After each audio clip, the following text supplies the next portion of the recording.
everyone, welcome to MentalNet TV. I am thrilled to have my guest today. His name is Patrick Stone, and he is the lead singer of a newer, amazing band called Budderside. If you did not know this, they were the very first band to be signed to Motorhead Records by Lemmy himself. So if you do not know about this band, you definitely want to pay attention to this interview. How are you doing, Patrick? Thank you so much for joining me. Thank you, Sarah, for that wonderful introduction. I'm doing great. Doing great. Sunny California. I've got all the blinds closed, so it's nice and dark in here because I'm a vampire, but doing good. It's all good. You got to be a vampire just for like the next hour or so, and then you can go back out into the sunshine that you're lucky enough to have out there today.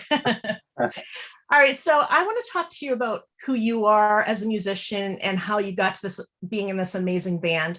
But and we'll kind of start with your history. But before we do, I just want to get the one question out of the way that everybody's probably asked you: what the heck is a Budderside? All the good names were taken. It's kind of where your mind takes you, where your soul reaches when you're listening to our music really loud and you're cruising down the highway. It's just that place where you connect with music. It's just this there's no real definition to it. It's a name we stumbled upon and we stuck to it because it's like the anti-cliche, you know. It's not like thunder of the gods or death from above like that. It's just it's a name that, like, once you've gotten into the music, you understand more that it's more of a feeling and an expression of life and music. You know, it's developed its own name over the years, and it just stuck. And every time we try to change the name or come up with something better, it's like it just seems like we're trying so hard. Mm-hmm. And that's kind of what the name represents. It's just like, you know, I remember the first time I heard the name Foo Fighters, and I was like, and then I listened, and I was like, oh, the Foo Fighters, yeah. I'm wearing the shirt too. Nice. You know, so. I'm wearing a Carla Harvey artwork thing here, so we'll talk a little bit about yes. what I chose to wear that today. Somebody very special and very cool to the Budderside family, I'm sure, but we'll talk about that when we get to it. So I read this really cute thing that when you were 5 years old, you went up to your dad and you were like, by the way, I'm going to be a rock star. So let's start kind of around that part of your life. What was it that you were seeing or hearing or experiencing in your childhood that inspired you to say that to your father? My sister was just this incredible influence. My earliest memories were of her and her bedroom and the stereo that she had. And she had this collection of albums. And I would just go through these albums and I would open them up, these vinyls, and they had all these pictures and lyric books inside. And I was just blown away by how creative these people were. And, you know, it was just this different side of life. My father was very business oriented, you know. Silicon Valley was where I was growing up, and rock and roll just seemed like this sore thumb sticking out that looked really cool, you know. So I would stare at like the Highway to Hell record and Angus Young holding his tail in his hand and Bon Scott, and just that album cover, I think, was the most influential one of all. But the Tattoo You record was in there, the Rolling Stones record, this girl with tattoo all over her face. Finally people are doing, look at Post Malone today, you know, here we are years and years later, people are finally really getting tattoos on their faces. But that was really impressionable. So I was really drawn into the artwork, and then she was playing the music all the time, and she was always getting into trouble and coming home with new tattoos. And you know, my brother was really into sports and everything else, and all the other kids in school, nobody was into rock and roll like she was. So I just felt like that was like this way to express myself that seemed unique and different from everyone else.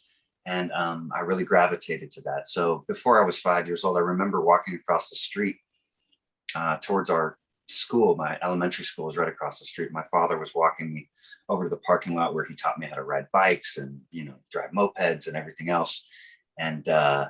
And I remember I was pulling on his pant leg at 5 years old. And I remember, and he would tell me often that's what I said. He said, I just told him I wanted to be a big rock star, like those guys on those album covers.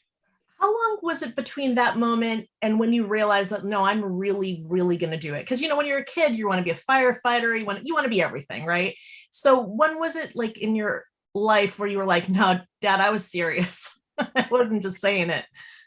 Today, you know, waking up and saying to myself, I've got an interview today. Like, I'm still working at it. So I'm still a work in progress, and you haven't seen the best from me yet. But but no, I was always really serious about it. I've always felt like, people often ask you, what's your backup plan or whatever, growing up and stuff like that. And I always felt like if I had a backup plan, then I wasn't 110% this, you know what I mean? So I've always been all about being who I am. I've never faltered. I don't think I got into acting for a little while, when I first got sober.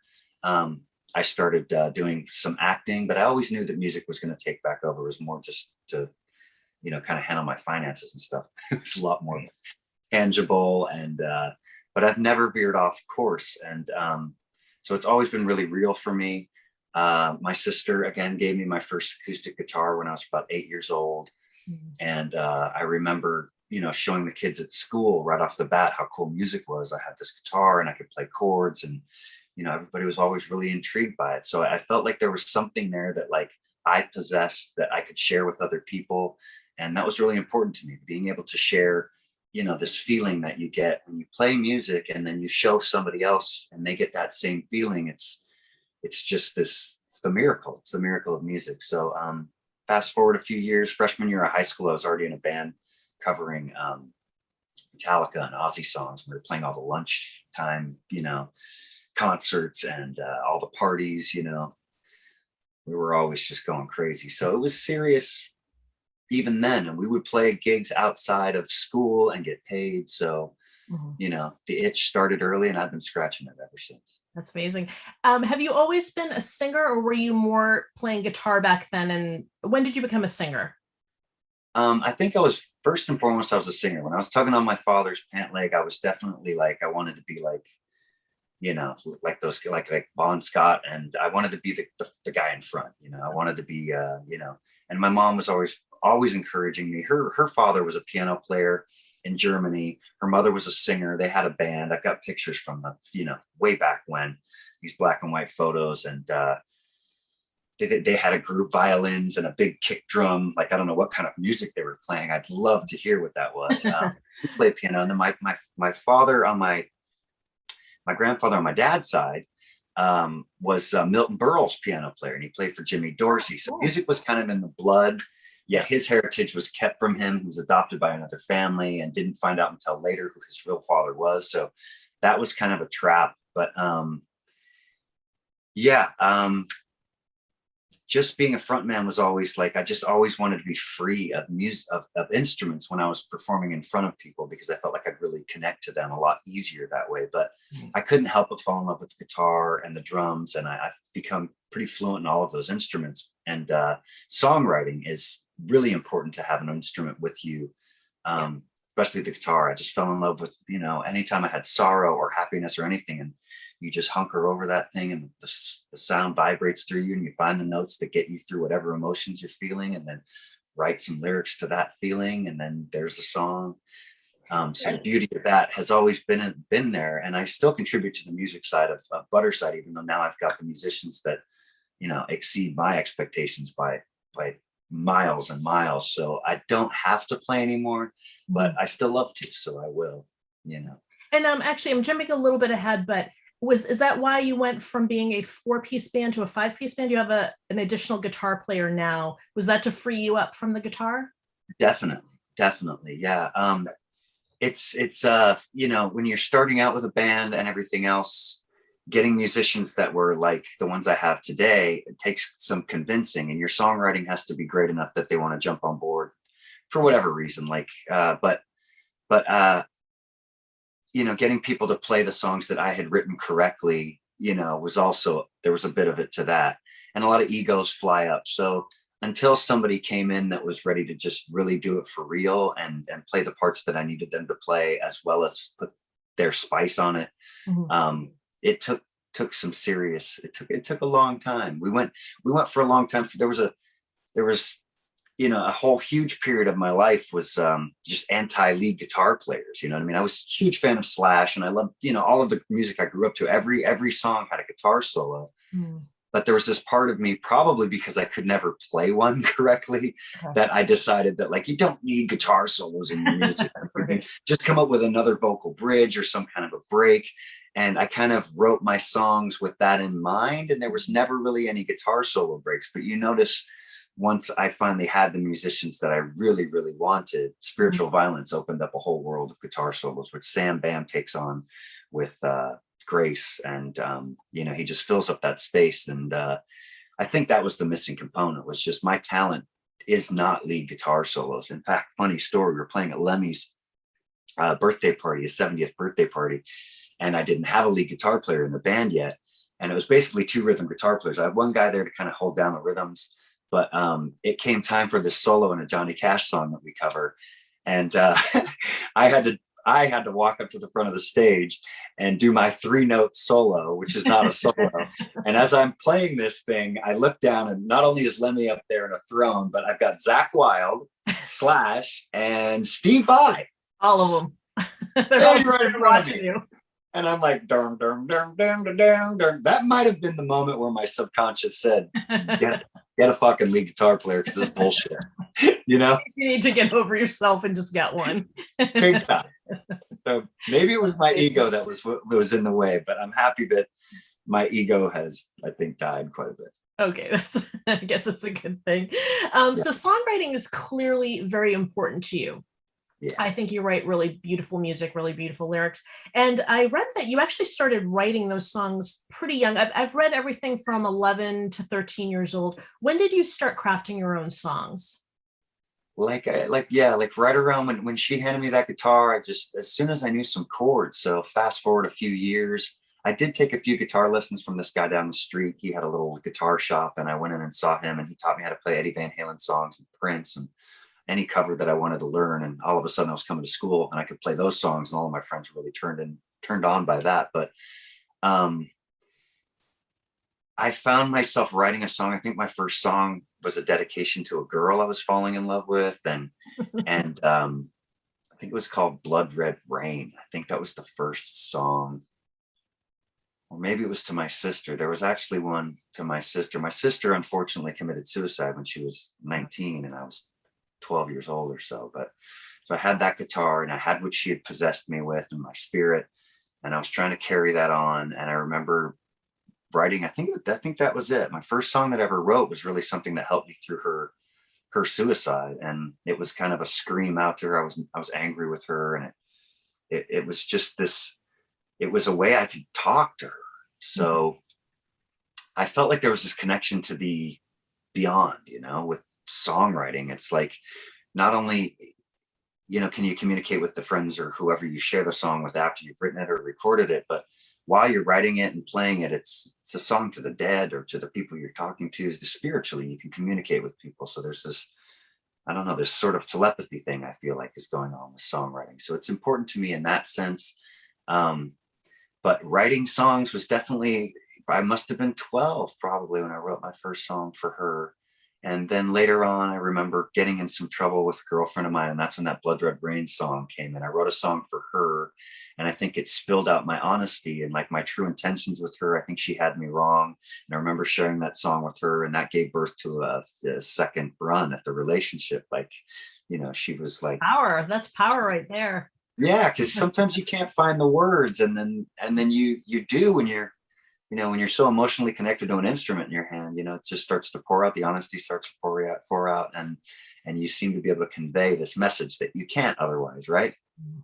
So I wrote this song for her, and that was really, I think, those two first experiences with writing a song really made me feel like it was that important to me, and I knew it was going to be there to comfort me or help me or guide me through some of my most emotional times. So that was really it. I was off and running. Calling it Budderside developed pretty early on. Like it was just this thing. I was really into skateboarding. So there's like a front side air and there was a back side air. And I thought Budderside was tied into that.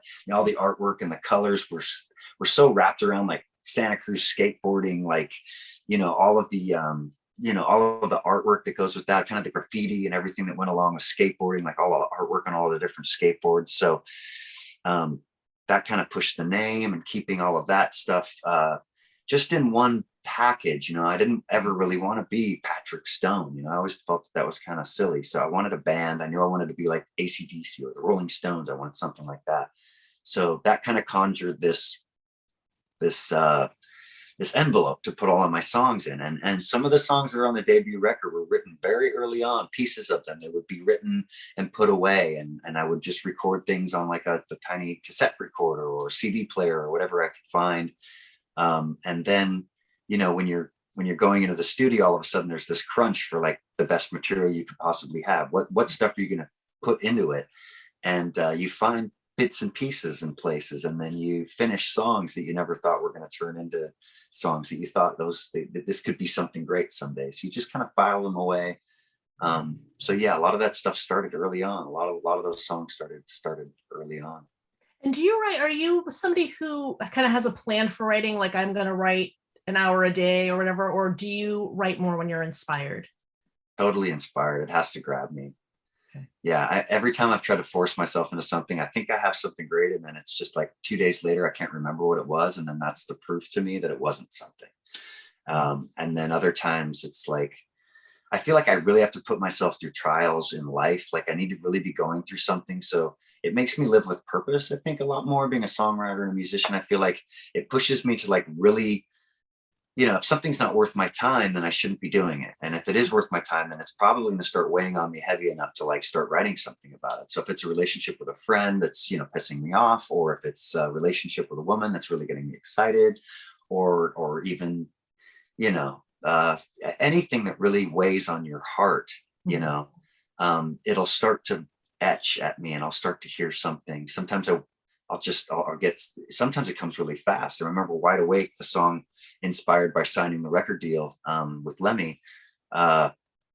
It came into my head, like literally I was on my way to the shower, and I got in the shower, and it was so loud in my head that I grabbed my phone and I hit the voice recorder, and the phone was getting wet while I'm just going na na na na na na na na na na, and I go la na na, and I literally, not one thing changed from that voice recording to the end of recording it with Jay Baumgartner over at NRG. Nothing changed. Every lick was the same.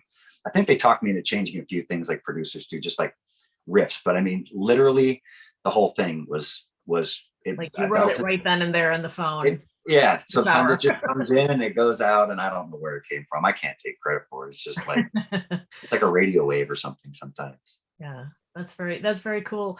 So you, by the time you were 17, you were in LA, right?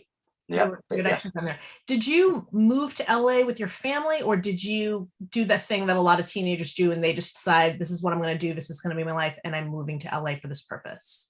Yeah. Well, I first got a taste of Hollywood when this girlfriend of a guitar player that I was in a band with in Carson City, Nevada, of all places. Long story how I got there, but she took us down here because she thought we had to see it, and she knew exactly what she was doing. Like we had the rock and roll bug, and we had a band up there, and we'd play like Reno and we'd play around there. But she knew that, like, you know, we had to see it, and we came down here, and like Motley Crue and Guns N' Roses were playing on the Strip. You know what I mean? Like it was Coachella was the streets, like the Sunset Strip was Coachella. You know what I mean? Just everybody had hairspray and leather, and I mean, there wasn't the cars couldn't even go down the street down. It was just all people, all rock and rollers. Remember, it smelled like incense and cocaine everywhere you went. It was just insane. And all of the clubs were sold out every night. It was impossible to get in. Somehow we'd sneak in and get in to see so many bands. We were down there for like a week, but anyway, she was smart. She put that bug in us. And by the time I got back to Carson City, I couldn't take it anymore. I had to move here. But the series of events that left me completely open to that. I mean, I grew up in Silicon Valley again, and we had like 6 airplanes in the hangar down the street. My father was doing really good, an entrepreneur. We had plenty of money, you know, 4-story house, I had my own floor. And then he made some bad decisions. I think a lot of that came on with my sister's suicide. And before I knew it, my father, that was this bodybuilding Marine, crumbled, and we lost everything. Our houses went to the bank. Our cars went to the banks. Everything was stripped away from us. My father and my mother got divorced, and they fled, and we all kind of separated, and I got into a lot of trouble with the law. And that's how I ended up in Carson City with some probation sentence that I'd been given. So I had to get through that. And along the way, this girl took us down to Hollywood, and I saw that, and I just felt like it was fate. You know, I've never had any regrets of that. I don't feel like, I don't know. I'm grateful for what happened. And I'm grateful that it inspired me enough to like say, fuck it, let's go to LA and make a run at it. Because so many great and cool things happened as soon as I got here. I mean, it's just been the best. Well, you got to experience in person what the rest of us, like I'm on the East Coast, I had to read about it like in Metal Edge or watch Headbangers Ball. And, you know, you only get certain aspects of it. You know, you got all of it, the clean, the dirty, and everything in between. So you were definitely in the right place to do what it is that you want to do. So yeah. No, I mean, it's funny because like, all the kids I was in a band with in school, and there was a few other high school rival bands, and, you know, where we were, everybody just like, oh yeah, rock star, whatever. Yeah. You know, you like, you know, but we were all listening to Guns N' Roses and learning those songs, playing Metallica songs and whatever. And, you know, watching Headbangers Ball and, you know, looking at Lemmy on the television set and saying, whoa, you know, I'm afraid to ever meet that person. You know what I mean? It's so intimidating. Yeah. And then, you know, fast forward years later, and I've done all of these incredible things with all of those people we used to watch on TV and look up to, is pretty intense. You know, I have to pinch myself still. I'm just, again, so grateful that like I threw myself to the wolves and became one, you know. There are a couple stories that I need from you right now. There's a tattoo story that I think falls into this period of time in your life.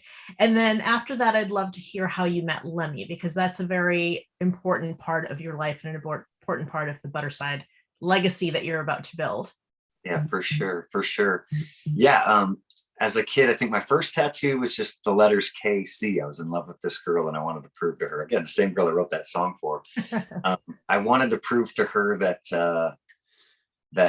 you know, I don't know. I was trying to prove something. So I got this case. He was the only one that was ever going to be in your heart ever for the rest of your life. I think that's what the goal right. was. Right. And that tattoo stayed on me for a long, long time. And then shortly after that, I got the itch. Of course, I was like, oh, tattoos, you know, they're cool. Like, we're just talking about how I had this tattoo. So I had to get a real one. And the first one I got was a Guns N' Roses tattoo, the two guns with the roses on each side. I just would bounce up and down on my bed listening to Paradise City, thinking that like it just elevated me and took me to this, you know, ethereal place that nobody else could touch. So I was just so into that band. And I got the tattoo, and I would show up to school, and like all the seniors were telling me I was a poser. They were calling me Axel and whatever else. And I didn't give a shit. You know what I mean? It was just like, I was watching the world from that perspective and watching how they were taking over. And, you know, they were bigger than any band had ever been. And I was like I was surfing the front of that, you know, that I had all of the demos. I found like all of the records that were so rare. So I had all of this stuff that they released with the November Rain records and all of that. They Use Your Illusion records. I had all of that stuff, demo versions. And I just thought I was this huge fan. I was just this huge fan. I knew everything about them. You know, I knew who everybody was sleeping with. I knew everybody's tattoos. Anyway, so I had this Guns N' Roses tattoo and a few others when I came to Los Angeles. And again, I was 17, 18 years old, but I had already been in the band Mondo Cane for quite some time. And we were headlining all of the places around town and playing all the after hours parties. So everybody knew me. And we had this dog with us, this Belvedere, who's still, I got a tattoo of him on my abs here. This Doberman would go around town with us. And even the dog got in without getting carded.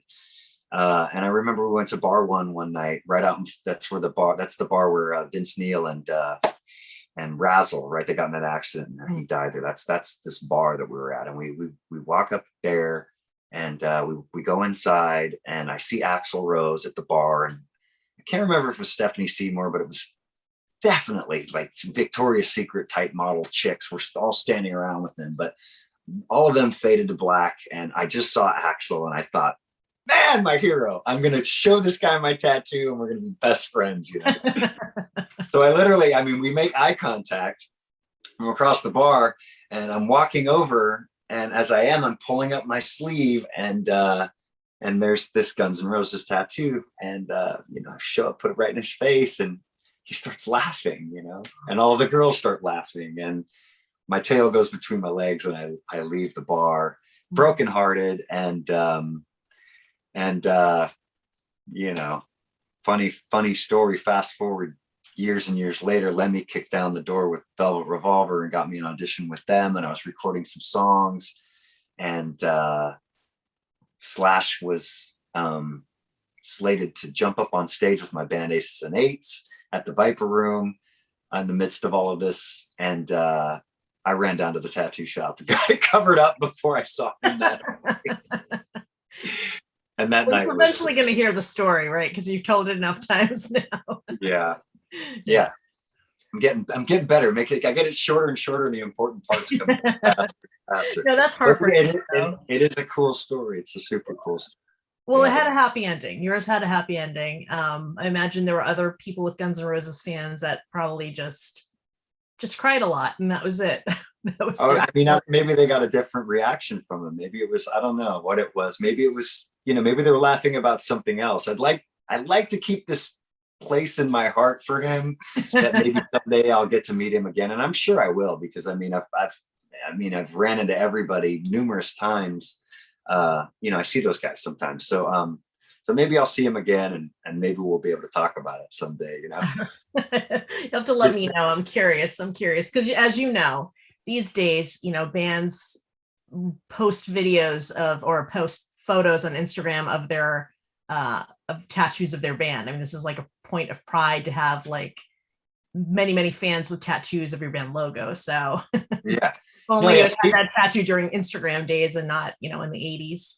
Right. Steven Adler would sit, we'd sit there backstage all the time after shows, and we would laugh about that story, you know what I mean? Yeah. Because he just thought it was the coolest thing, that a Guns N' Roses tattoo, Yeah, definitely. Yeah. And so I don't know if this has happened to you yet, but someday somebody walks up with either a Patrick tattoo or a Budderside tattoo. What is your reaction to that fan? Man, we've actually got that on video. My friends, this girl Amber, who's she's not the Amber Alert video Amber, but she was in the Amber Alert video. She's just this sweet girl that we'd see each other down on the streets of Hollywood, and she took a great interest in the group, and we started hanging out, and we connected on many different things, and I think she was struggling with a few things with addiction and relationships and stuff like that. And I've got 15 years sober and whatever. So anytime that kind of little head peeks out at me, I try to connect with it and do the best I can. So she kind of took like this, I don't know, she was just inspired, I think. And one day she got a Budderside tattoo here on her. Oh, that's amazing. And my buddy, Dre, knew that I was coming and I was going to see it for the first time. So he actually turned on the camera. Okay, great. She pulls that out and shows it to me. I lost it. There's been a couple other friends of ours have got Helen out in the UK and Tracy in Florida. They both got the tattoo of the Unity symbol, which is the Budderside logo, but not the whole Budderside with the font and everything else. So that was, I was floored, I was so excited. I just wanted to hug her and tell her. Yeah, of course. I mean, I think that's probably most people's reaction to that kind of thing. Anyway. Yeah, I mean, for Axl, it was probably the 30th time that day it happened. Okay, who knows? That's why they're probably laughing. Maybe they had an ongoing bet. We got to bet. Shot now, another tattoo. He had his money on 30 people, and right. Yeah, maybe someday you'll find out. Right. So there's another important story that turned out very differently, which was you connecting with Lemmy and the rest of Motorhead. How did you actually meet Lemmy for the first time? Part of the Hollywood Underground. Those guys were the kings of darkness around Hollywood. They were, it was dangerous. You know what I mean? It was, we were running around with a lot of cats that, a lot of crime and a lot of stuff like that. But in the middle of all of this chaos was this awesome presence, Motorhead. They weren't afraid to do it all at once, and they kept their cool like nobody else could. And everybody around, it was like a tornado that was happening around them. And I was part of that tornado. And inside of that tornado, I found the tornado of addiction I'm talking about. I found this girl. I fell in love with her. Her name was Marie, and she was best friends with Lem and Phil. She'd go on tour with them constantly, and she would videotape them and everything else. So we fell in love, and we got a place together, and the guys would start coming over, and we'd go over to rehearsals and hang out, and we just started bonding, you know. Mm-hmm.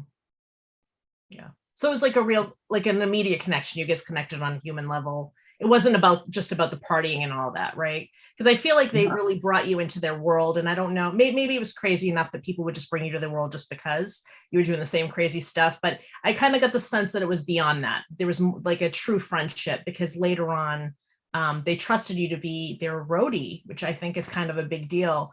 But is that, would you say that's true? Or in the beginning, was it more just hanging out, partying? No, it was, you know, I remember it being kind of something that kept me focused on, again, Lem's integrity kind of bleeds through all situations, like no matter where he is or what he's doing, and Phil too. But, you know, I knew what I wanted to do with my life, and them being around, of course, you know, you think about it, you know, you think to yourself, wow, you know, these people are doing exactly what I want to do. So like, what do I need to learn what it is they're doing so that I can do it myself. But, there were definitely levels. I mean, I could see the progress happening, but I was a total piece of shit. I mean, I was junkie. I was, you know, I was a thief. I was a liar. But when it came to those relationships and the ones that I felt were important, you know, like my girlfriend too, I kept it as real as I possibly could. And I would try to be as good and honest as possible. And that person was always inside of me. It just got clouded by all of the other stuff. But Lem bestowed me with a few different things, and Phil too, with, you know, whether it was a ride somewhere needing to be on time, or, you know, polishing up old relics from memorabilia that he had, you know, just trusting me with certain things. Like I could feel like the trust level, you know, growing. And, you know, I would hang out with those guys without her constantly, you know what I mean? And we would dig through Lem's record collection. Phil would be recording with me and throwing solos onto songs I had written. So yeah, it was growing, and we were just great friends. We just would hang out. I mean, the laughs with those guys, it's just like nothing gets said. Nobody's allowed to be serious, not anything. Like even, you know, just everything was made into a joke, just always laughing, just because that's what their character was. It's just this wonderful thing. But when the phone call came in for Phil, you know, his roadie couldn't come overseas. He had some issues with his passport or whatever. You know, he hung up the phone, and I think he said, you know, I don't have a roadie. I said, yeah, you do. And he was like, you're right, I do. So we went to the Guitar Center, and we bought this, you know, this anvil case, and filled it up with everything a guitar tech could need, and off we went. Yeah. Were you ready for that gig, or did you have to kind of like look around and pay attention? I mean, you've been on stage, so you probably know what you would want from a roadie, right? From a I was a mess. Were you? Not, okay. Oh yeah, no, I was a mess. I held on by my teeth. But the guys were really cool, you know. Okay. All of the guys in the crew were really cool, you know. But keeping up with them, I mean, they were at the center of the hurricane, you know what I mean? The chaos had this wild organization to it, you know what I mean? And everything had to be done, and it had to be done right. I mean, they were Motorhead, and no matter what they were up to, when those lights came on and they were on stage, it was pro as pro can get. I've never seen an outfit work like they do. So yeah, I had to pay a lot of attention to keep up. Yeah. Okay. How long did it take you before you felt moderately comfortable as a member of their group? I don't know if I ever did. I mean, really? fast forward some time. It's like, I remember these, the funny story, PRS guitars came in. They had these locking tuning pegs, you know, on the back of the guitars. And all you had to do was stick the string through and tighten this thing on the back, and then barely turn it to get the guitar string in tune, you know. And I was unaware that this contraption had, you know, existed, you know, until this day. And that day I still didn't know. Usually you stick the guitar string through the tuner, and then you have to wind it for a while, you know. But these things were about this long. Anyway, I was so confused, and, you know, we were doing a lot of things we shouldn't.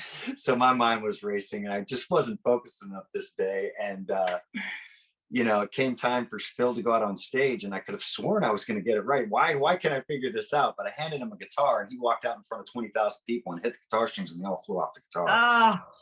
But and you did not get fired that day? I think that was the day I got. Yeah, I think they, you know, that was the day that they convinced me. I mean, all along, you know, they were rooting for me to be, you know, the musician. You know, like they were so into the demos I was writing. Even their manager Todd was telling me back before I was the roadie that when I'm ready to get serious about my music, that they want to get behind me. Mm-hmm. And Lemmy was sharing his lyrics with me more than he was, you know, telling me to go and, you know, work on the guitars or, you know, figure out what this does and that does. Or it was just this magical time, you know what I mean? This relationship bonding kind of adventure with those guys. But they were always encouraging me to be on stage, and that was kind of their final excuse to kind of say, look, it's time for you to do your thing. Sounds like they gave you a little love. They took you under their wing. They said, let's let him try to be a roadie for as long as he can. Yeah, I mean, if I'd been more focused, I mean, what a great gig. It pays great. You travel the world, all of that. But I mean, there was this, you know, I was just so not jealous, but, you know, it's not my place, you know. Right. It really isn't, you know. I mean, I have my roadies now and I value them so much. My boy Fitz is like, I couldn't live without him. I couldn't do it without him. He's just, you know, those guys are so dedicated to what they do, and we need them to be that way. You know, we can't have them, you know, any extra curricular activities are forbidden. You know what I mean? They got to be on their job. And we yell at these guys, we throw things at these guys, you know, they have to get the gig right. So, and especially, you know, Lemmy and those guys, you know, they need somebody that's just all about that 110% of the time. So at some point, Lemmy told you belong on the stage, not behind it. And I'm guessing he had been saying that to you all along, or was it this moment with the strings where he's like, dude? Yeah, no, I mean, it was, I think all of us knew that it was just like, you know, this was cool. I was going on tour with them and doing this thing, you know. Yeah, I mean, the way Lemmy would encourage me, right, you know, he would be writing lyrics for his records, and we would share what we thought the next line should be. And, you know, maybe he used it, maybe he didn't. Most of the time I would just read his stuff and just be so blown away that I didn't think I had any input. It's just like, that's perfect. You know, I wouldn't touch it. You know, listening to music when we drove all over freaking, you know, the West Coast together. On any given day, he had to be somewhere, and a lot of times I was just the guy that we would just drive. I had a car, and Lemmy didn't want to drive, so I'd pick him up and we would go. I took Lemmy to you know, I was an actor on this show Deadwood, and we started talking about Lem, and I made a phone call, and Lemmy was on the set being a Pinkerton, you know, the next day. So we did so many things, you know. I was tied in. My acting career brought me into meeting some of the people that were involved with Jimmy Kimmel, and then I brought Lemmy and the guys in to do the Lemmy Kimmel show, or the Jimmy Kimmel show. There's just so many things that stood out. All of these epic moments, you know, and you know, Lem getting really sick. I mean, that was even after we'd begun the whole Motorhead music thing, rehabilitating him back to being able to play through an entire set over there with Matt Sorum. We'd go over to Matt's house, and, you know, it's so funny how some people can just spend such a short time in your life and it just makes such a huge impact. And then there's other people that are in your life every day, your entire life, and it's just, you know, they don't really make that much of a difference. They're just there. But, you know, Lemmy and Phil too. I mean, Phil on so many occasions was just there for me and inspired me and made me feel like I was, you know, equal instead of, you know, those guys never had this rock star ego chip on their shoulder ever. They were just, you know, and that's what I feel like I love to carry with me. You know, I love to, if I meet another musician, there's nobody out there that I could possibly meet that can, you know, topple Lemmy or Phil. You know, it's like, that's my family. So, you know, let's get real. Yeah. Right. So before you started Budderside, you actually got to play with a lot of legendary bands and with a lot of legendary people, including Quiet Riot, Adler's Appetite, and you had spent some time with Velvet Revolver. How did those connections come about? Was it just from being around, showing people what you're made of, and just connecting through people the way you've talked about in other scenarios, like with the Motorhead guys and that, or did you have to like do a lot of auditions or kind of like find your way to these people? How did you connect with these three bands?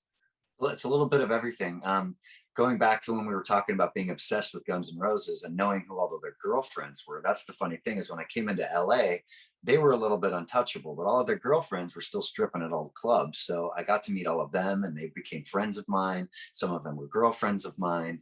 So early on, back when Guns N' Roses first had broken up, um, they called it the project, and they were auditioning, and demo tapes were flying around town. And a friend of mine would come over to my place because I had this great, this great recording equipment and a studio at my place in Silver Lake. And we would try recording demos for him to submit, but he would leave and then I'd record my own. And that led to, one of my girlfriends, Gabby, made a phone call to Slash one night. And I remember getting on the phone and I was so high that I remember Slash, I think, was going through his sobriety at that time. And it didn't take him more than, a minute and a half to realize that I wasn't the guy for the job at that point. But there was a close brush with it at that stage. And then, fast forward a few years and I got sober. And again, this whole relationship with Lemmy had grown, and Lemmy was probably, I remember him being so proud that I'd gotten sober, because he knew he would see me too, not only in proud moments and times when he wanted to support me, but he would be there to watch me when my eyes were just completely black like a shark, and I couldn't even talk. I was mumbling. I was like this homeless freaking junkie. So him seeing me get sober, he had a lot of faith in me. He knew how badly I wanted this. So he kicked down the door with Velvet Revolver, which is the first of those three groups you just mentioned. And he called Slash and said that he recommended me to be the replacement for Scott. And then I got a call from Matt, and then the demos were sent over, and I would record those songs until they were good enough. I would send them in, and then they would get back to me, and they liked what I did the first time around, that they wanted me to do some more. So I recorded some more. I think we did 4 or 5 songs before Slash started getting heavily involved in his thing with Miles, and he was doing that Rockstar album, that first debut he had with his solo thing. It was so great. Ian Astbury and Ozzy and all of those guys, Chris Cornell and all those guys. But I remember my friend Rob sitting in his car and him saying, "Yeah, this is what Slash did today." And he showed me the Starlight song with Miles, and I was just like, wow, like, that needs its place in history. So I had a feeling that he was going to go in that direction, and surely enough, he went. I think some papers came out, and Corey Taylor was like their last ditch effort to bring some sunshine on the Velvet Revolver. Like they announced that he was going to be the singer just before the whole thing disappeared forever. But Slash went off and did that thing. Duff went off and did his Loaded group. Matt was doing his own thing. So I just kept focusing on my group Aces and Eights at that time. And we were playing out every freaking night in Hollywood. We were playing the House of Blues, just shows were full. We were doing really, really good. So I was getting a lot of attention myself. A friend of mine, Leah, had recommended me to the guys in Quiet Riot. I don't know how she got in a situation where she was talking to these guys, but God bless the people that talk highly of you in a group of opportunities. I love her forever, and I'm indebted to her forever. But Frankie Benali got a hold of my name, and he thought that I would be a good replacement to resurrect Quiet Riot after Kevin had gone, which was a huge, I was super honored to even be thought of that way. I remember waking up one morning and my brother had the Quiet Riot out. Come On Feel the Noise was coming out of his bedroom full blast. And I just remember, just like AC/DC and hearing Bon Scott, that same kind of a feeling. Like that guy was just, what the fuck was going on with those vocals? It's just like, what is happening right now? How old were you when that came out? Do you remember? I don't know. Let's say I was one. I was one. I think I was 8. I think I was 8 years old. I was just a kid for sure, but completely blown away nonetheless. And I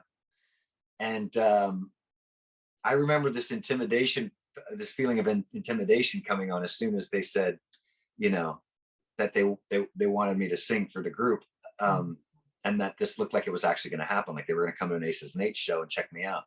And there we were. I was on stage at the Key Club, and Frankie Banali was there with the other guys. And I'm screaming my ass off, and he comes up to the front row. He makes his way to the front row, and he reaches up at me like to grab my hand. And I, shake his hand while I'm still singing. I'm holding his hand, and he's in the crowd, and I'm up on stage. It's fucking Frankie Banali, And he's like, "Yeah, brother, it's you." And I'm like, "Oh, fuck," So he comes over to my apartment the next day, literally the next day he comes over to my apartment, and he hands me this book full of lyrics, and we sit talking about how important it is that the legacy be bigger than it ever was. Not that it ever could be, not bigger than it ever was, but how important it was to, Kevin was just so important to him, honor the band, honor Kevin. Yeah. So there was this huge weight, and I remember finally getting serious about it, talking about like that day where you figure out that like you want to be serious about singing. That was a huge day for me, because Jim Morrison was probably my biggest influence ever of all time, beyond Axl, beyond anybody else. And I felt like Jim Morrison had this thing about him that like it was just important to speak the truth and have your stories and be spiritual, and like that's how I really felt like I wanted to connect with the world. And maybe it was a huge part of it was something I didn't see, which was I was lazy, like I didn't really focus on the technique, singing like the actual notes, like being in a rock band like Dio or Guns N' Roses. What does that really take? Like Quiet Riot, what does it really take to do that? It takes a lot of training. These guys aren't just screaming their balls off. You know what I mean? They don't just get out there and throw their throat on the floor. There's something going on. They've trained for this. It's actually an instrument to them. And that was a huge wake-up call for me that day, because I started singing along to these songs in the car, and I was like, fuck, I'm not gonna be able to do this. So I literally, the universe put me before me this guy, Ron Anderson, who's like the legendary singing guru of, everybody's worked with him. Everybody from Katy Perry to Miles Kennedy to Chris Cornell, you name it, Pavarotti, Elvis Presley, they've all worked with this guy, okay? And I started auditioning for Quiet Riot. I think we got through the first rehearsal. It was like, okay, cool. And I was like, I knew, they're all focused on their instruments. They're paying attention, but it was like, I got through it. But I knew in my soul that like, this isn't, I can't do this every night. Like my voice is going to be, there's something wrong, I can't just feel this. I can't just feel my way through this set. So I started to go see this guru vocal instructor. And about a month into the Quiet Riot sessions, I kind of took on a new technique, and I had to step back and start breathing differently. It was kind of a head voice, and this whole kind of transformation was happening inside of me, which was going to turn out to be glorious. And like I feel like I finally became a singer eventually, but they had to move on. Like I literally was losing my voice. I wasn't able to project the way that they wanted me to. So Chuck and Alex, as tight as we'd become, and Frankie, they kind of had to let me go. About 2 months into it, they finally had to say, look, we've got tour dates, your voice is falling apart. We're going to have to go our separate ways.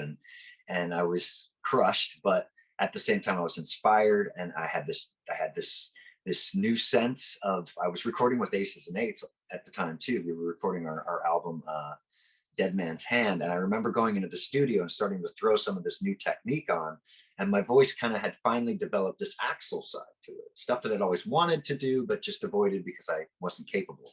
And that finally, like my head voice was allowing me to hit these notes I could never hit before. So I was super inspired. I kept going to see this guy at $600 an hour. You know what I mean? And he has all these magic teas and whatever else. But Alex from Quiet Riot gave me a call and says, this is funny too, because in the midst of the whole Velvet Revolver thing, Slash had come out and gotten on stage with us at the Viper Room with Aces and Eights. And that night, Steven Adler took it upon himself to infiltrate that jam. And he got up on the drums, and that was their reunion, their first reunion since the breakup before Use Your Illusion or whatever came out.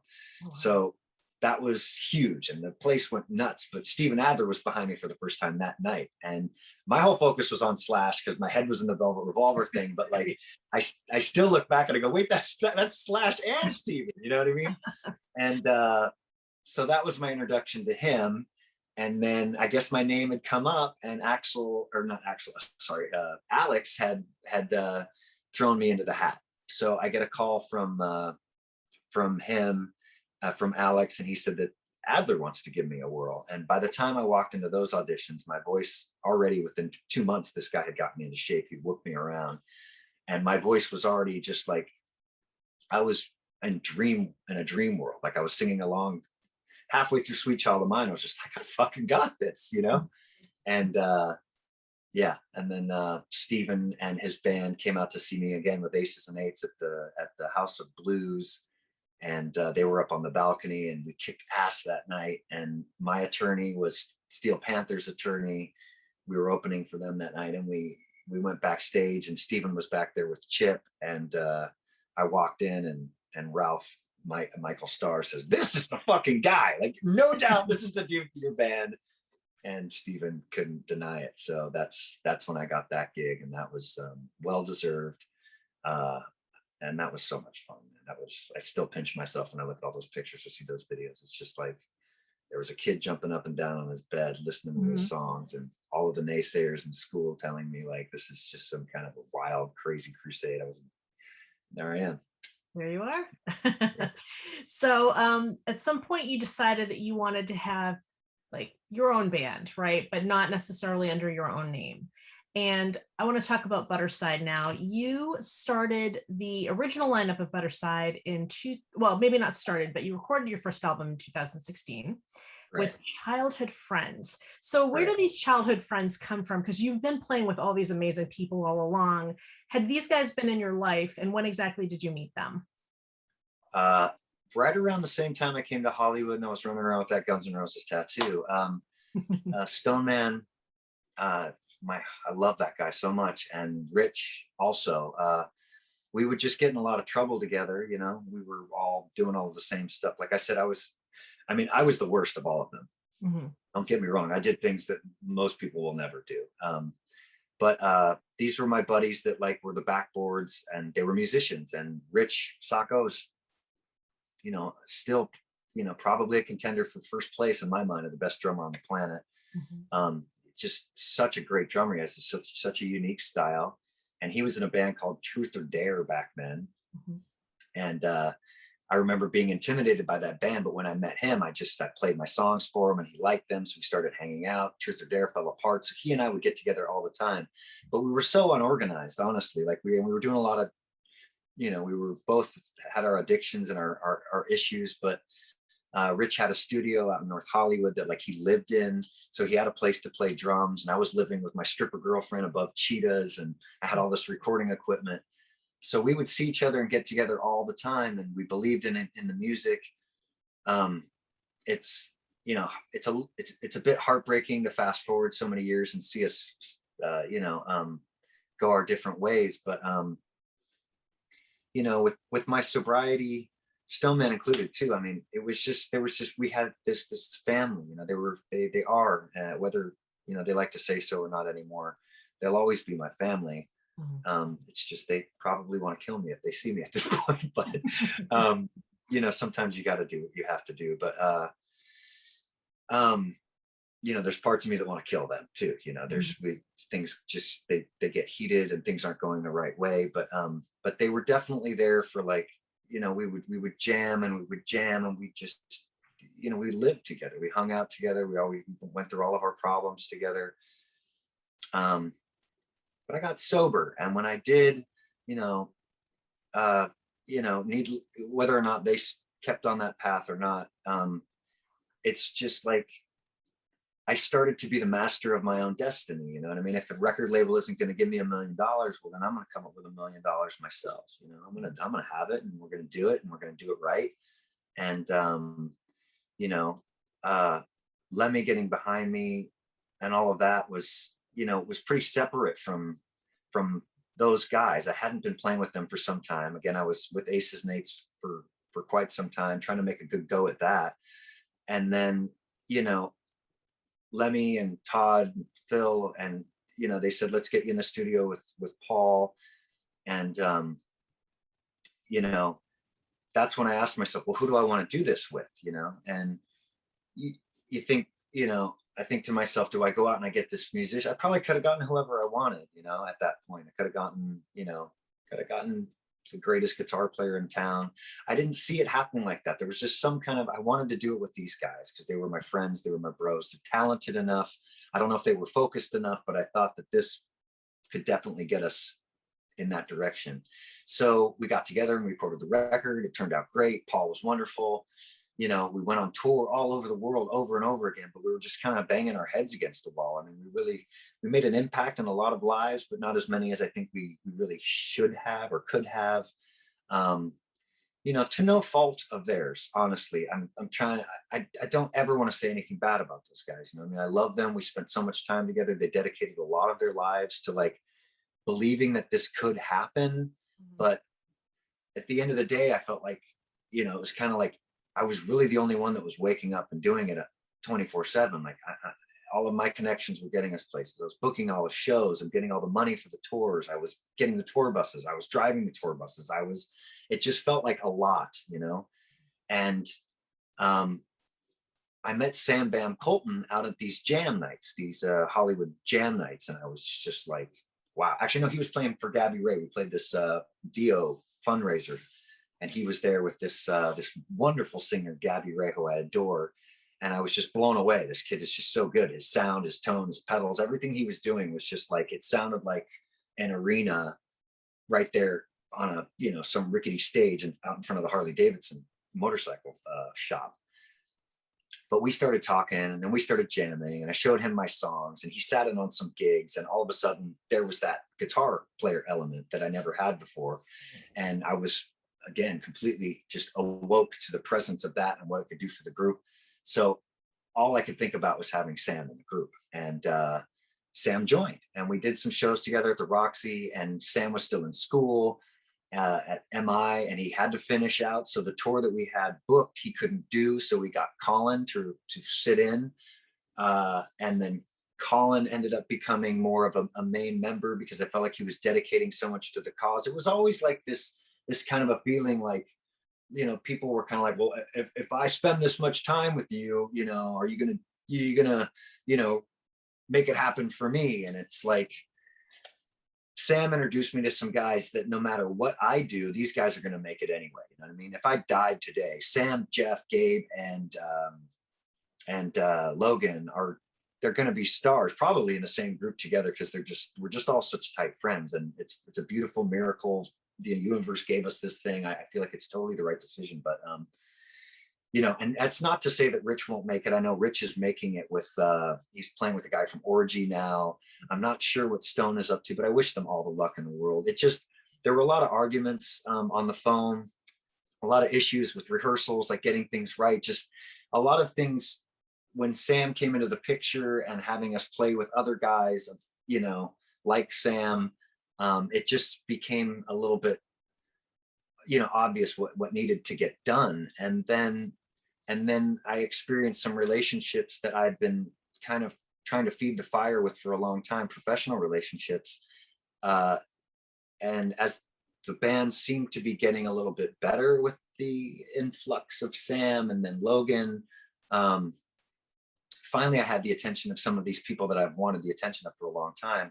And they came in and they were just, you know, they were brutally honest with me. You know, if you want to make it, you know, you've got the goods and this is what needs to happen. You need A, B, C, and D. You need to focus and find your direction, which we never really had a direction. And I love that about Budderside.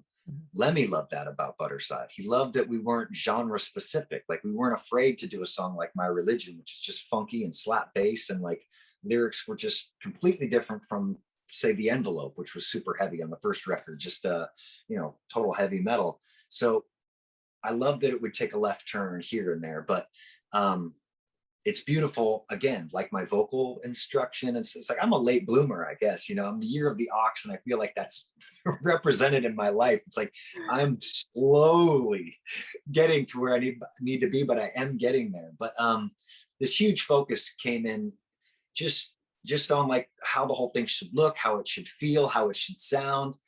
And when things went a little bit wrong for, third or fourth time at a show, and there was a blowout or two with the other guys, Rich and Stone, you know, it came time that Sam and Logan kind of looked at me and said, if you want to do this, we need to do it right.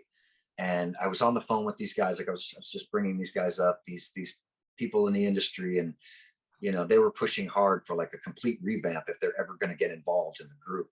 And it needed to happen, and it needed to happen now. And it literally did. It happened. I mean, I had to make a decision, and I made that decision. We brought in Jeff, we brought in Gabe, and what made sense before and was beautiful, and I love it, and I cherish it, and I love those guys forever. The thing that made sense now is now, and it makes sense now, and that's where I live, is in the here and the now. I can't live in the past. Right now I've got this thing that's fire, and everybody that I've wanted to work with professionally is now on board with it. The band has struggled so hard to get this last record out, and it's a wonderful record, and we're just throwing new content at you. Every member in the band is firing on all cylinders, and it's like we push each other, we motivate each other. I wake up every day to about 200 text messages on my phone, and it's the group chat, the group thread, and we share everything from what we're eating to our exercise routines. We get together to work out, we get together for interviews, we get together to write constantly. There's just this, with everybody in the group doing as much as I am, there's just this much more of what's happening for us. And the proof is in the pudding. I'm on with you today. I'm on with, the word's getting out, the butter is being spread. Yeah. So yeah. And let me take a minute to say the reason I didn't actually know about that first iteration of Budderside. I only discovered you recently through this lovely lady who I mentioned earlier. You did an amazing song, Amber Alert, and a phenomenal video, like my kind of video, just everything I love in a video, like heavy performing, just kind of like back in the old day, but very current, very modern carnival theme. And then you've got Carla Harvey singing with you. She is obviously a total badass. Yeah. And she had it on her Instagram. So this isn't very long ago when the video came out, and I saw it and I heard it, and I was like, I like instantly loved you guys. And I can definitely feel the energy from the five of you. Like you definitely have chemistry. There's like great songs, great everything. So I was really excited. And I mean, I think you and I grew up in relatively the same time. There are a lot of great bands now. I'm not saying that there's not. There's tons and tons of great bands, and there's tons of metal bands out there. They don't always get the attention that they deserve. Right. And sometimes you feel like there just aren't bands. Sometimes it just feels like I gotta keep listening to all those bands I've been listening to, which isn't a bad thing. But every once in a while, you hear something and you're like, it's alive, it's good, there's a show to look forward to. You guys have not just that video, but you have actually a bunch of videos for this album. All of them are stellar. So I'm really excited about you guys. I can definitely feel the energy. And another thing I'll say is, I love that old stuff. Like I get why sometimes fans are like, oh, why can't the band still sound like that? On the other side, I understand evolution. Like a band cannot keep sounding like 1987 because it is no longer 1987. The things that are happening around you are not 1987 feeling influenced, and you grow as human beings. So there's always that struggle as a fan. Like you want to support the bands as they evolve, but sometimes you just miss that thing. And what I love about Budderside is I think you guys have the best parts of that thing from the 80s, but it's very current, and it's very modern in sound and vibe and look and everything. But it just really excited me in that same way of when I was a kid hearing a band for the first time on MTV or Headbangers Ball, which is usually where I saw them before I even heard them. And I'm super excited about you guys. I think you guys are so cool.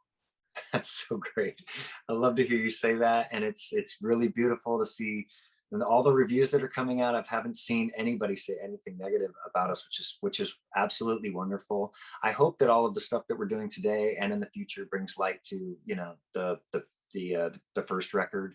I'm super proud of that record. The thing that I've always loved about, my favorite thing about songs is if you strip away all of the gimmicks and all of the genre and whatever else, and you just play the song on the instrument it was written for, whether it's a piano or a guitar, if there's a real song there, it's going to stand on its own without a band. It's just a singer-songwriter kind of a thing. So that's all definitely in place. I love how we're kind of getting that credit. The guys that I'm with in the group, again, the universe put us together for a reason. Mm-hmm. There aren't any other guys in town that feel the way about the 80s rock and roll and sleaze metal like Sam and Logan and Gabe do, you know what I mean? Like these, and Jeff included, like they have this weird foot in the past when they were completely born outside of that, you know what I mean? They're all 20, 22, 20, between 22 and 26 years old, you know? So it's just out of place for them to have an interest in that, but they are all genuinely locked into that. I mean, Sam was off in St. Louis this past weekend playing with Gilby Clarke, and you can tell he's just in heaven. You know, he's just like heroes. He's out there with my ex bass player, who I didn't give enough. I don't ever talk about him enough. Chips enough. Mm-hmm. Best bass player around. Him and Gabe and Flea. You know what I mean? I put them all. You know, wow. So. And Sam just gets a super kick out of it. He loves being in Faster Pussycat. He loves getting out there and playing those songs, and for great reason. I remember being in the grocery store and hearing, you know, House of Pain by Faster Pussycat on, and thinking to myself, wow, glam rock is mainstream. You know what I mean? Like, I'm sure my father probably heard CCR in the. Anyway, I'm getting a little bit too deep here, but that's all right. But they have one foot completely sunk in the mud of all of that. But they're also definitely born into a generation that has a huge appreciation for, you know, my generation's music, which is actually like the grunge era. And, you know, I mean, Chris Cornell and Scott Weiland and those guys are just, that's what it is to me. It's like they felt what I was going through. They know my pain. They feel and make me feel how I want to feel when I listen to music. So that's kind of where my expression comes from. So we have kind of this lock on like an 80s sleaze thing into the grunge. Mm-hmm. And it's kind of met there, and all of the write-ups are coming out. Just like you said, they kind of put those two things into one genre with us, which is kind of creating itself. But what I love the most is that now as a group, we finally went and recorded some new stuff with that producer, Matt Good, from First to Last. He was also with Skrillex. So he's got this wild side of, like, I mean, there's not a song he touches that doesn't get on the top 5 Billboard charts right now. And that's the wheelhouse we're working with, and the people that got us introduced to him. That's the people I was trying to convince all along to get Budderside in that family. And now being in that family and going out to that studio and creating stuff from the ground up when we had nothing, just to test ourselves, and coming up with this music that I can't wait to see what when you hear this next batch of what's coming next. It's a genre beyond what anything we've done before. So I'm super excited to like share that and be that, you know. It's just it's beautiful to be where we are, and I can't wait to see where we go with it. That's amazing. So I need my Carla Harvey story now. How is it that you and Carla worked together on this? Did you guys, well, just tell me everything. I want to hear it. I just want to hear it from the beginning. I remember the first second I ever saw Carla Harvey, and I thought she was the hottest thing I'd ever seen in my life. We hit it off. We just became really great friends. We would sit in her Corvette and listen to her demos before Butcher Babies was even an idea in her head. Budderside wasn't a legit thing yet either. I don't even think I was with Aces and Eights yet. It was just us listening to rock and roll together and demos and encouraging each other and having these wild dreams of becoming stars someday, you know? And, you know, she's just so motivated. She's just so driven. And I remember watching her piece together this, I think first it was 4 girls up front, you know, and who doesn't want to go and see 4? I mean, the way they weren't wearing clothes, you know what I mean? It was like, okay, who even cares what they sound like? Let's just go check this out. And then you get into the room. I remember seeing them at the Roxy or the Viper Room first. I think the Viper Room I saw them first, and then the Roxy, but I saw it developing, you know, I saw this thing happening. And I saw the crowd also developing. I mean, it was right off the bat. The places were full. They were into it. The music was super heavy. I remember hearing that Jesus, you know, needs more babies for his little war machine, and just being like, fuck, she's onto something, you know? And I remember seeing the people I wanted to be working with in the crowd. They couldn't take their eyes off of it. And I knew something unbelievable was about to happen for her. And I loved Heidi too. Heidi and I became very close before Butcher Babies became a thing. They're my sisters, man. I freaking love them to death. They are great people. There's nothing they wouldn't do for you. I remember Carla, yeah, just friendship things, you know what I mean? Just like, you know, just cool people. Like there's nothing they wouldn't do for somebody in need. There's nothing they wouldn't do for their dreams and their goals. And it's they've proven that they've got the goods. But I remember it breaking down to just the two of them up front and it feeling like it was finally right. I was at the Roxy watching them and I bought a t-shirt that night and I was just like, fuck yeah, you know? And it was funny because I felt like I'd been after it for a bit longer and watching her, you know, I felt like, again, it was just this moment where I was like, get your ass in gear, this ox moment. Where I feel like I'm slowly getting up the train, you know, I mean, I'd already done some, I mean, I just need to stop sometimes and remind myself that's all okay. You know, I'm happy where I'm at, but I just felt like they were taking off so fast and watching them go was just remarkable. And I remember that night finding out that they got the Marilyn Manson tour and it was just like, yeah, you know, and just proof in the pudding that if you want something, you can do it. You know, Carla is just the proof that like, if you can dream it, you can live it. And I'm just so proud of her. And, you know, when it came time to sing a track, her and I had talked a long time about doing something really saucy, you know, something really sexy, you know, we wanted to do together. And I didn't have a track like that for the record. And I met this girl, Amber, in passing. Like I knew her for 10 seconds and she was just so hot. And she was this friend of Jay, our producer. And like, she came in and like, I had gone through this huge breakup in the process of recording this record. So I was about 6 months single and I just, that's why it's called Amber Alert. Her name was Amber and the alert went off and like everybody kind of warned me. She was kind of like this, she had a reputation and that's exactly what I wanted. You know what I mean? I wanted to like break out of my chains that I was in and get into some other chains. I wanted to be caged by this woman. Anyway, for knowing this woman for 10 seconds, she inspired some lyrics that I fantasized in my head about like how this relationship could go if it went the way I wanted it to. And it was just debaucherous and dirty and ugly and sexy. And I was like, Carla's got to sing this song with me, you know? So I wrote the lyrics on the spot. It started to take shape and it was really wonderful. And the only thing missing was her. And I offered if she would come and please sing on this track, and she came. We've got a lot of behind the scenes videos I haven't put out yet of her just raw. She's the devil on this track. She's that deep. That's the funny thing is I sound like this woman singing away and she's just like raw, and it's just so rad. It turned out so cool, and having her there, it was just like she's just so family, man. She really is part of my family. And then the whole quarantine breaking down, and like there was this, you know, this huge back and forth about, you know, doing the video like we had wanted to do it. And now she's so in tight with Charlie, and I love Charlie. I'm just such mad respect. So we took a different direction with the video, you know, and just did something completely wild and crazy that worked out like way better than my wildest expectations. So amazing. Like it's everything. I bought the video. Like I instantly bought, because I'm old school, right? I can't just watch it on YouTube. Like I'm like, I need to own this. Yeah. So I can watch it like anytime I want. Yeah. Beautiful video. It's so great. Yeah, we had like this, like it was an idea. I was always wanted to do something at a circus, and then we like literally like setting the date, getting Carla involved, getting the location, getting all of the actors and the players and the performers to be in it, like literally was like a 2-week process. It happened so fast. And the night that we recorded it, Carla flew in that morning. She came out to set. We recorded the entire night through, and then she flew out the next morning. But wow, what a night. I mean, like watching that whole thing come together. I remember people were telling me afterwards that I was just like a little bit too happy. Like, I guess I was hugging everybody and just kissing everybody. I was like, it was just like everything happened so fast.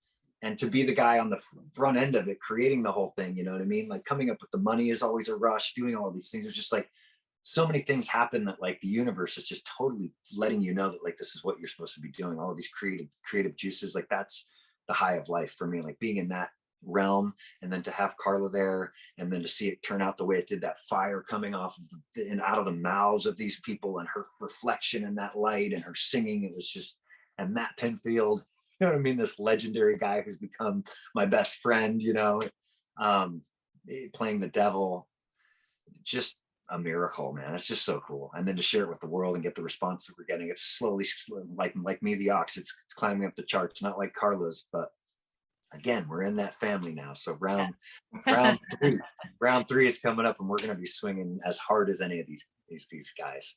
That's amazing. Well, I have to give you credit because I know a lot of people, and for good reason, have sort of paused releasing albums and things of that nature while they were trying to figure out what's going on and when can people start touring again and that. So I really have to credit you for putting the album out, which just like I said, just came out about a month ago, right?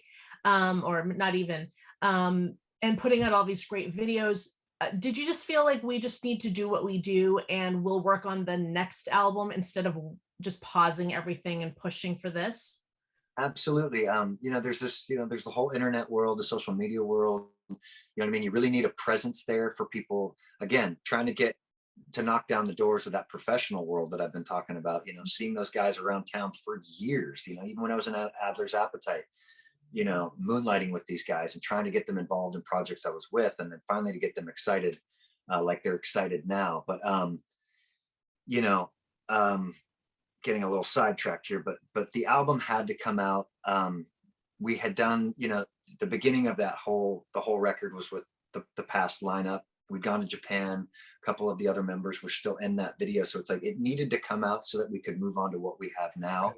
And what a joy in doing so. I mean, Sam is all over the records. Gabe is on the record. So it's Budderside as it is now, but it had this connection to the past. So we were eager not only to let that go, but so excited to get this stuff. We went all the way to Japan to film the first video. Great freaking song. It's gotten airplay all over the place. KLOS is playing it. The video is remarkable. It's won an award. It won an award at a couple film festivals. Congratulations. Excuse me. Yeah. Love putting work into those videos. So, but the social media aspect of it is huge. That's what I was talking about, is these guys, before they're even going to get involved with a band nowadays, people that book you, people that represent you, they look you up, they check your numbers. There's all types of apps and poll stars and followers and likes, and all of these things are important. And I'd spent the last, decade, touring the world, doing it old school, you know what I mean? Getting out there, meeting people, shaking hands, trying to get an email, maybe if I was lucky. But it was this beautiful, wonderful, like, COVID to us at the beginning was this excuse for us to really write and to do something very creative. So we created 4 videos. We did like 5 live streams from all over the world. And we wrote an entire album's worth of new material, which we were dying to go and record. So it's like, let's get this not out of the way. I mean, this is a huge endeavor, super proud of this record. I love all of the attention that we're getting. But it's like, all of it, even this next record, the stuff that we're coming up with now, it's all stepping stones to get us to that place where we're finally like, Keith Richards and, Mick Jagger. Let's keep your fingers crossed that like people actually take note. And I think we're creating content now that we'll be putting out that will get people's attention enough so to get us a remarkable amount of credibility. But we wanted to put this record out, even though COVID was happening. We thought it was a perfect excuse. People are on their phones. They're dying for some positive thing to come in, rock and roll. Everybody was saying, put this off. Even the label told us, we're not going to do anything until 2021. And I convinced the label that, no, let's put this thing out. The new group of people that we're working with, like all of the bands today, like Asking Alexandria, Bad Wolves, Ice Nine Kills, all of these groups that are killing it right now. They have a new kind of a way they go about things. They release a single every 6 weeks. You never have a second to think that, to forget about them. You know what I mean? You got to pound, and it works. It really works. We put out a single every 4 to 6 weeks since December, and finally you see the traction happening. And if we keep going, I think that we're going to really, that's how you make waves. That's how you make an impact now, is you just keep hitting people with great content and just, keep refining your craft, make it better every time, bigger and better. Mm-hmm. We just went all the way up to Tahoe to film a video in memory of my father, who I lost to COVID in December. We wrote a song for him in the midst of that whole recording process we went and did together. So that inspired that. And that's where my father was, he lived up there and he loved it up there. So we took the band all the way up there and we filmed in the snow and on the beach there. So there's just nothing we won't go through. There's nothing we won't do to, match the emotion, to the video, to the lyrics, to make it all make sense, so that like when you see it and you experience it, it means that much more to you, Yeah. Well, it's the energy is being felt, definitely. And again, thanks to that great choice in working with Carla, I got to see it, because I'm sure I would have found you eventually, but finding somebody sooner rather than later makes all the difference, because then you're just there for the ride that much sooner. Yeah, no, it's all her fault. We've got a whole new batch All of her people, fault. including, yeah, no, it is. It's like you can only rotate yourself amongst the same people over and over again. You need to break into new territory, and getting people, that are solid in the industry to lend you a helping hand is huge. And she did that for us, and we thank her. But that's something people are doing, collabs. I can't see who we work with next. There's a few people on the list we want to maybe get into the studio with us, to work with next, and just keep, because it's all one big rock and roll world when you strip them all away. It's just we're all in this together, man. Slipknot, Poison, whoever. You know what I mean? Well, back then it felt like, people were trying to push the 80s bands away so that the 90s could come in. And now when you talk to people, like everybody just works with the musicians they want to work with, and has nothing to do with, when we were the biggest. It has to do with like, who do you want to work with, which is very cool. Speaking of which, do you see yourself, okay, so when I listen to both your albums, I could see you touring with any number of kinds of metal or rock bands. Of course, as somebody who really does love the 80s bands, I would love to see you tour with some of them, but it feels like you maybe would be better off touring with some of like the newer bands. Who do you see yourself with on a tour? Is it a bunch of different people, or do you feel like you're kind of leaning in a certain direction? I've kind of got my heart set on Pretty Reckless, whatever it takes to get out with her. I mean, it's just because like I listened to her catalog from start to finish. Like I just kind of set aside a day. I was like, I'm gonna listen to her, you know what I mean? Because my friend Matt, of course, is interviewing her, and he hangs out with her, and he's just impressed by her. And I've heard a few of the songs, and I loved it. And of course, she's gorgeous and whatever else. But I finally gave her a shot, and I'd only really heard the stuff that like they really feed you. But then finding some of the B-side stuff, whatever you want to call it, just listening to her whole catalog took me on a journey that I was just so happy to go on. It was like listening to Led Zeppelin again for the first time, or Queen. You know what I mean? I went to those places in my heart and in my mind that like I felt it was territory that nobody had taken me into yet. So, and I feel like her riffs and her songwriting, it's just like the way that she connects with the music and the way she sings, I think is very similar to mine. So I think that the crowd will be really responsive for that. If you're showing up to see her make you feel the way that she makes you feel, I think that you'll be very open to the way that we will make you feel when we play. And again, we have a real modern twist coming on the whole thing in the music that's coming out after this record. But even with this record, Spiritual Violence, if we were to tour this record, if COVID would allow us to, I think that would be a great fit for us.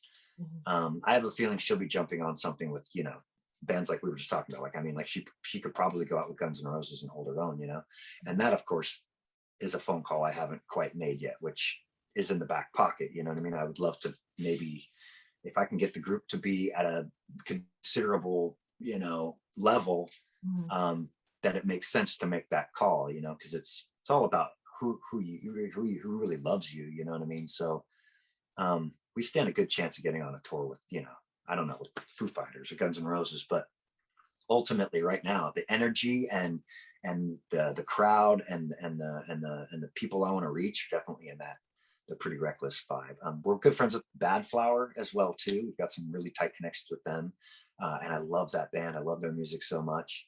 I'm not sure if they're exactly the right fit for us, but Pretty Reckless is pretty damn cool. Logan's in love with Bring Me the Horizon. He just can't get enough of that stuff. And me too. I love that stuff. I love listening to them. Again, the next record I think is more in that vein, but I've got my heart set on maybe Pretty Reckless. I'm gonna try pushing some buttons and see if we can get out with that. Put it out into the universe, and now you gotta just make it happen. All right. So I imagine you've just learned so much in your career, and you've even said that every now and again, something happens where you sort of get a little maybe kick in the butt to make a change on what you've done, like embracing a lead guitarist, or learning how to sing in a different way. What's the biggest thing that you've learned from your career that you would like to share with other musicians who are trying to do the same thing you're doing? There's a lot of importance on songwriting. It's difficult. I want to say it's difficult when like I've said, I do so much on the back end of the band that it's like sometimes the songwriting uh, falls a little bit to the side, which it should be the most important thing. I think if you have great songs, if you want to be in music, you need songs. Those are your children, and your children are a reflection of how great you are. So write as great of songs as you possibly can. Give us something to listen to. Give us something to touch us where we want to listen to it over and over again. Take us to a place we've never been before. That's what I would say. Don't fake it. Don't pretend you've got it if you don't have that song. If you don't have that song, you ain't got shit. All right. Well, thank you so much for joining me. It's been great to learn more about you, more about the band. I definitely encourage everybody watching to listen to both albums. Check out all the videos. They're really beautifully made videos. Definitely, you could tell that you put your heart and soul into them. And they're really artful and fun and just really kind of inspiring, I would say. Definitely keep an eye out for you when shows do resume, because I think you guys, as good as you are on video and on album, I think it's going to be even better on stage. Live. Just kind Live of is know these things. And where can people find you? Budderside. If you spell it right, you can't get it wrong. Budderside. Nobody was crazy enough to spell anything like that, so we're the only ones out there. So you'll find us on Instagram and Facebook and Budderside.com. That's where we're at. Very good. Well, thank you so much for joining me. It was great talking to you, and you'll definitely have to come back again. You're the best. Thank you so much for having me on.